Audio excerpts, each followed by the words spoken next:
નમસ્કાર નમસ્કાર નમસ્કાર વિદ્યાર્થી મિત્રો, સ્વાગત છે આપ સૌનું વિદ્યાકુલ ગુજરાતી ચેનલની અંદર. વિદ્યાર્થી મિત્રો, આજના લેક્ચરની અંદર એસપીસીસી નું પેપર જે 11 તારીખે છે એમાં જે આંકડાઓ પૂછાવાની શક્યતા છે, મોસ્ટ ઓફ આંકડાઓ સેક્શન એ અને સેક્શન બી માં પણ પૂછાવાની શક્યતાઓ હોય છે. એ સંદર્ભે એસપીસીસી ના બધા ચેપ્ટર નંબર સીસી ના 1 થી 6, એસપી ના 1 થી 7, 13 ચેપ્ટરમાં ખાખા અને ખોળા કરીને તમારા માટે મોસ્ટ ટાઈમ આંકડા હું લઈ આવ્યો છું. આ આંકડા એવા છે કે જે બોર્ડની પરીક્ષામાં પૂછાવાની શક્યતા છે.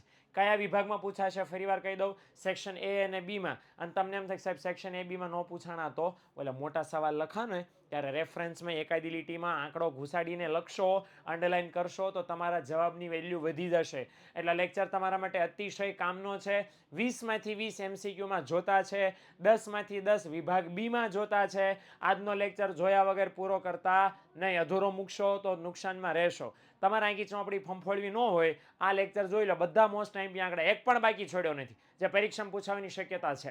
એ જોઈ લો. ફટાફટ તમને કહી દઉં છું.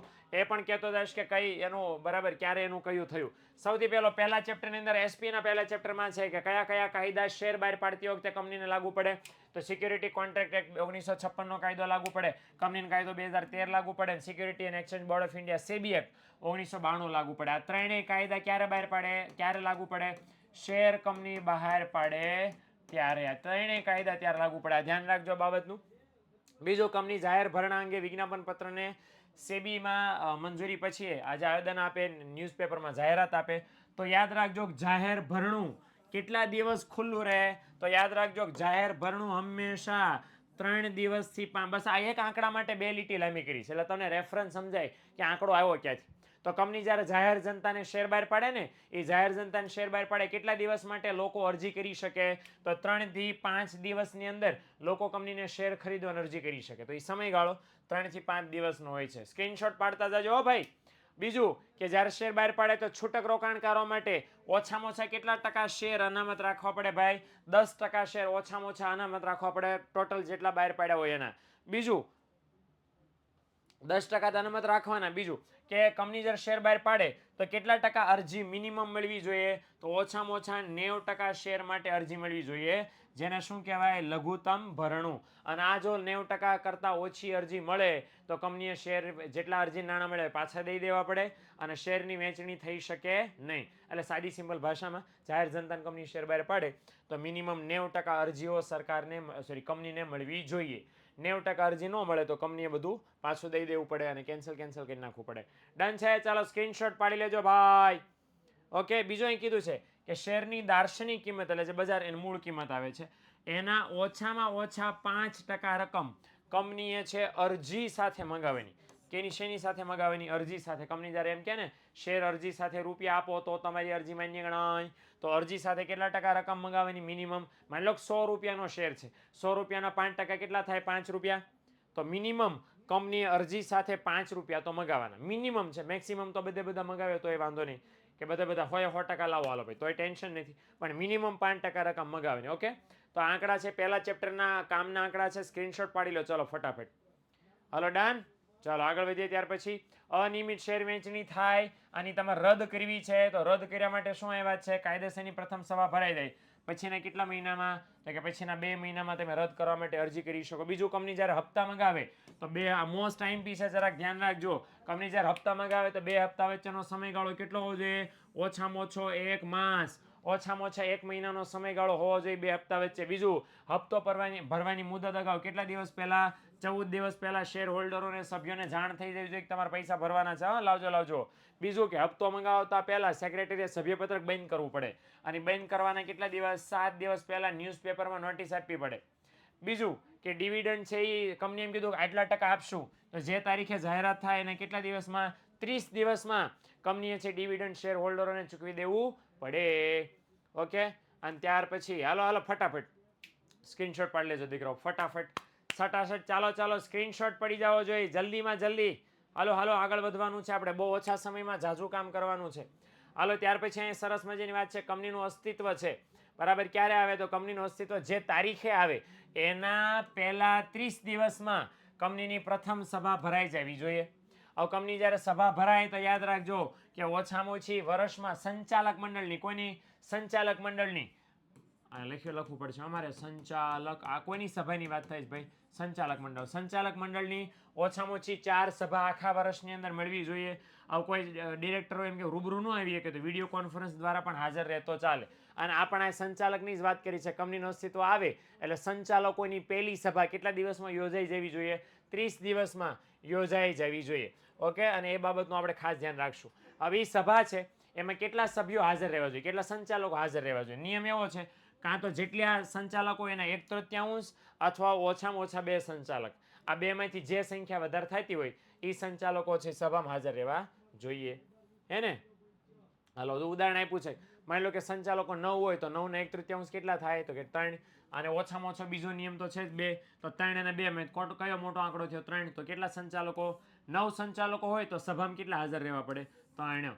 આવું કંઈ પૂછાતું નથી, પણ આ ગણતરી માટે તમને જરાક ધ્યાનમાં રાખવાની વસ્તુ. ઓકે, બીજું કે કંપની ધારો 2013 એવું કહે છે કે કંપનીમાં ઓછામાં ઓછા છે સ્વતંત્ર સંચાલકો કેટલા હોવા જોઈએ? તો કે 1/3 હંમેશા હોવા જોઈએ. બીજું કે જેટલા સંચાલક કંપનીના હોય એમાંથી મિનિમમ એક સંચાલકે પાછલા વર્ષોમાં 180 દિવસ ભારતમાં વસવાટ કરેલો હોવો જોઈએ. દર વર્ષે કેટલા નિવૃત્ત થવા પાત્ર છે? થતા નથી પણ થવા લાયક છે. તો યાદ રાખજો, આ MCQમાં પૂછાય તો બહુ બધા ભૂલ કરીને આવશે, નહીં કરીને આવતા ધ્યાન રાખજો કે જાહેર કંપની છે એમાં જેટલા સંચાલકો હોય કેટલા થઈ શકે? 2/3 થઈ શકે, પણ એ 2/3 માંથી થાય કેટલા? 1/3 થાય.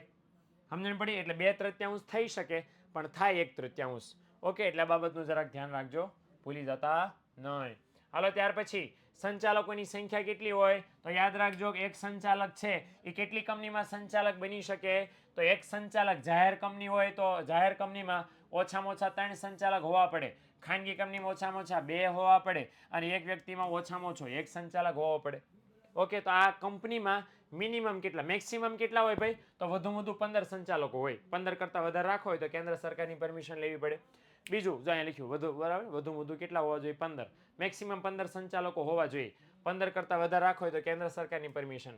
હવે એક કોઈ સંચાલક એમ કે સાહેબ મારે 1 કરતાં વધારે કંપનીમાં સંચાલક રહેવું છે, તો કેટલી કંપનીમાં રહી શકે? ખાનગી અને જાહેર બે મિક્સ કરે તો વધુમાં વધુ 20 કંપનીમાં સંચાલક રહી શકે. અને એમ કે ના ના, હું તો માત્ર જાહેર કંપનીમાં જ સંચાલક બનીશ, તો માત્ર જાહેર કંપનીમાં 10 કંપનીમાં સંચાલક છે બની શકે. અને આ સંખ્યા શેર હોલ્ડરો ખાસ ઠરાવ પસાર કરીને ઘટાડી શકે. ડન છે? હાલો, સ્ક્રીનશોટ પાડી લ્યો. આ બધા આંકડા તમારા માટે મોસ્ટ ટાઈમ બી છે, ખાસમ ખાસ કામના છે, ભૂલી જતા નયો અને નયો. આ ધ્યાન રહેવું જોઈએ. ચાલો સટાસટ ફટાફટ સ્ક્રીનશોટ પાડી લેજો, આગળ વધીએ ત્યાર પછી. ઓકે, સ્વતંત્ર સંચાલકની મુદત કેટલા સમયની હોય ભાઈ? એક વખત સ્વતંત્ર સંચાલક નિમણો કેટલા વર્ષ સુધી કંપનીમાં કામ કરે? 5 વર્ષ કંપનીમાં કામ કરે. બીજી પણ આ વસ્તુ ખાસમ ખાસ આપણે સમજવાની છે. હા, ઓકે, કે 2013 પ્રમાણે જે કંપની નોંધાયેલી છે, બરાબર, એમાં નાના શેર હોલ્ડરોની નિમણૂક થાય. હવે નાના શેર હોલ્ડર કંપનીમાં હોવા કેટલા પડે? 20,000. ઓકે, નાના શેર હોલ્ડર કહેવાય કોઈને બાય ધ વે? એવા લોકો જેણે કંપનીમાં 20,000 રૂપિયા કરતાં ઓછી રકમના શેર છે ધારણ કર્યા હોય. અને આવા શેર હોલ્ડરો કંપનીમાં મિનિમમ કેટલા હોવા જોઈએ? 1,000 મિનિમમ એવા શેર હોલ્ડર હોય કે જેની પાસે કંપનીની શેર મૂડીમાં 20,000 રૂપિયા કરતાં વધારે રકમ એમણે અથવા તો ઓછી રકમ રોકેલી છે, તો એ નાના શેર હોલ્ડરો કહેવાય. અને આવા નાના શેર હોલ્ડરો 1,000 હોય, ઓકે, તો એ લોકો છે પોતાના વતી એક ડિરેક્ટર નિમણૂક કરી શકે. બીજું અહીં ખાસ કીધું છે કે કંપનીની જે ઓલી વાર્ષિક સામાન્ય સભા ભરાય છે એ 2 વાર્ષિક સામાન્ય સભા વચ્ચે 15 માસ કરતાં વધારે સમય હોવો જોઈએ નહીં. બીજું, કંપનીની સ્થાપના થાય એના 30 દિવસમાં સંચાલકોની, આ તો આવી ગયો આગળ હમણે, તો 30 દિવસમાં સંચાલકોની સભા બોલાવી જવી જોઈએ. ઓછામાં ઓછી સંચાલકોની 4 સભા બોલાવી જોઈએ. ઓકે, કોઈ પણ સભા બોલાવો છો, આ પણ યાદ રાખજો, આ મોસ્ટ ટાઈમ બી છે. કોઈ પણ સભા બોલાવો, કોઈ પણ સભા, તો એ સભાના 21 દિવસ પહેલા તમામે તમામ હકદાર સભ્યોને નોટિસ આપવાની જવાબદારી છે કંપનીની. બરાબર, માની લો કે 21મી તારીખે સભા છે, 1લી તારીખે બધા સભ્યો નોટિસ મળી જવી જોઈએ કે આ તારીખે સભા છે. ઓકે, તો એ બાબતનું આપણે અહીં ખાસમ ખાસ ધ્યાન રાખશું. સ્ક્રીનશોટ પાડી લેજો દીકરો. એ કોઈ એક આંકડા તમારા માટે મોસ્ટ ટાઈમ પીછો ખાસ કામના છે. જો આપણે આખી ખોલશો ને તો માંડ મળશે. અહીં મેં તમને ભેગા કરીને તમારા માટે વીણી અને ચૂંટીને મૂકી દીધા છે. હાલો, ત્યાર પછી જાહેર કંપનીની વાત કરી લઈએ. બરાબર, આ કોરમ છે. શું શેના આંકડા છે? કોરમના. કે કોરમ અંગે કંપની ધારાની જોગવાઈઓ કઈ કઈ છે? કોરમને ગણ સંખ્યા પણ કહી શકો. કે જાહેર કંપની હોય અને એમાં શેર હોલ્ડરો ટોટલ 1,000 સુધી હોય તો સભામાં કેટલા હાજર રહેવા જોઈએ? 5 સભ્યો. સભા શરૂ થાય ત્યારે કાયદેસરની સંખ્યા 5 હોવી જોઈએ. શેર હોલ્ડરોની ટોટલ સંખ્યા 1001 થી 5000 સુધી છે, તો કેટલા સભ્યો મિનિમમ હાજર રહેવા જોઈએ? 15. 5000 થી વધારે સભ્યો હોય તો મિનિમમ કેટલા હાજર રહેવા જોઈએ? 30. ઓકે, ખાનગી કંપનીમાં સભા ભરાય તો મિનિમમ 2 સભ્યો હાજર રહેવા જોઈએ. હવે માની લો કે આજે આટલા હાજર રહેવા જોઈએ, આટલા હાજર રહેવા જોઈએ કીધું, એ હાજર ન રહ્યા તો પહેલી વાર સભા બોલાવો ને હાજર ન રહે તો એ સભાને મુલતવી રાખવાની, મતલબ એ બંધ રાખવાની અને બીજી તારીખે બોલાવવાની. હવે બીજી વાર બોલાવો ત્યારે પણ 30 મિનિટની અંદર અંદર જે મિનિમમ સંખ્યા થવી જોઈતી હતી ન થાય તો જેટલા આવ્યા હોય એને જ કોરમ માનીને કાર્યવાહી કરી નાખવામાં આવે. અને ઇઝી પીઝી સિમ્પલ પીપલ, એકદમ સહેલામ સહેલું. કંપનીમાં સામાન્ય ઠરાવ થાય તો કેટલા ટકા બહુમતી હોવી જોઈએ? 51% મત હામાં પડવા જોઈએ તો સામાન્ય ઠરાવ પસાર. અને ખાસ ઠરાવની વાત છે કેટલા ટકા બહુમતી હોવી જોઈએ? 75%, 75% બહુમતી હોવી જોઈએ. સ્ક્રીનશોટ પાડી લેજો ફટાફટ. ઓકે, અહીંયા આટલા જ આંકડા છે, બસ આની કરતાં વધારે આંકડા છે નહીં, હે ને? બસ આટલું જ તમારે કરવાનું છે. આટલું કરશો તો ખપાય નમ, ભપાય નમ, ખતમાય નમ, થઈ ગયું ખતમ, હે ને? તો 3 કે 4 જ સ્લાઇડ છે, તો જરાક સ્ક્રીનશોટ પાડી લ્યો. આ જોઈ લેજો, વારંવાર 2 દિવસની વાર છે ને જી, 1 દિવસની વાર છે, માફ કરજો. તો તમારું સરસ મજાનું કામ થઈ જશે. ડન.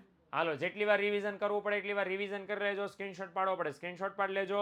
અને મળીએ છીએ આપણે નેક્સ્ટ વિડીયોની અંદર. એસપીસીસીના આવા નવા બહુ બધા લેક્ચર્સ તમારા માટે હું લઈને આવવાનો છું, તો છેક સુધી જોડાયેલા રહેજો. મળીએ મિત્રો નેક્સ્ટ લેક્ચરની અંદર. ત્યાં સુધી આવજો. Tata by, C yeah.